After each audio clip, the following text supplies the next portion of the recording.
China, the country that never shuts down or sleeps for that matter. Getting off the plane in a different country where you don't know a single word in Chinese makes for an interesting time. I was grateful seeing familiar places like Starbucks and KFC, but was even more grateful to see familiar faces.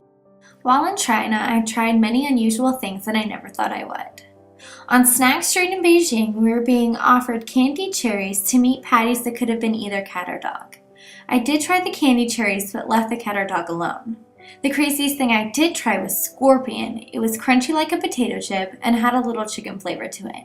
Nothing too bad, unlike the duck tongue, blood, frog, or the fish eyes.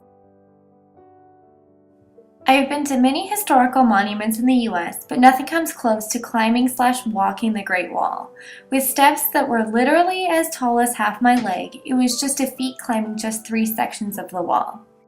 It's really hard to pick just one place that I liked the most, because they just kept stacking themselves on top of each other. From the amazing side canals filled with trinkets and the paddle boats at Summer Palace, playing hacky sack at the Temple of Heaven, hiking 10 miles like it was no big deal to reach a temple, and seeing mountains where Avatar was filmed. But lastly, ending at the traditional Chinese medicine hospital where I would have an experience of a lifetime. While staying at the TCM hospital, we spent a couple of hours in a village providing free medical care to those that needed it.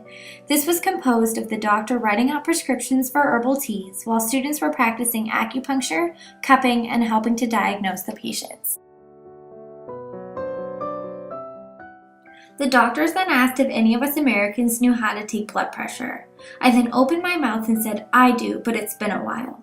They then got me set up with the stethoscope and a blood pressure cuff. I had one time to practice before they had me helping. Even though we had a language barrier, it didn't matter. The patients were still receiving what they wanted, and I felt a sense of gratitude. I was helping even though it was such a small thing. I never imagined that I would be in China practicing skills that I had learned back in America. Looking back, I learned a lot about myself. I can do things without the help of others or having someone there as a backup. And even though I didn't get to practice modern medicine, it really instilled that medicine is something I am still passionate about. And I want to be able to help people, even if it is taking an elderly Chinese woman's blood pressure in her village.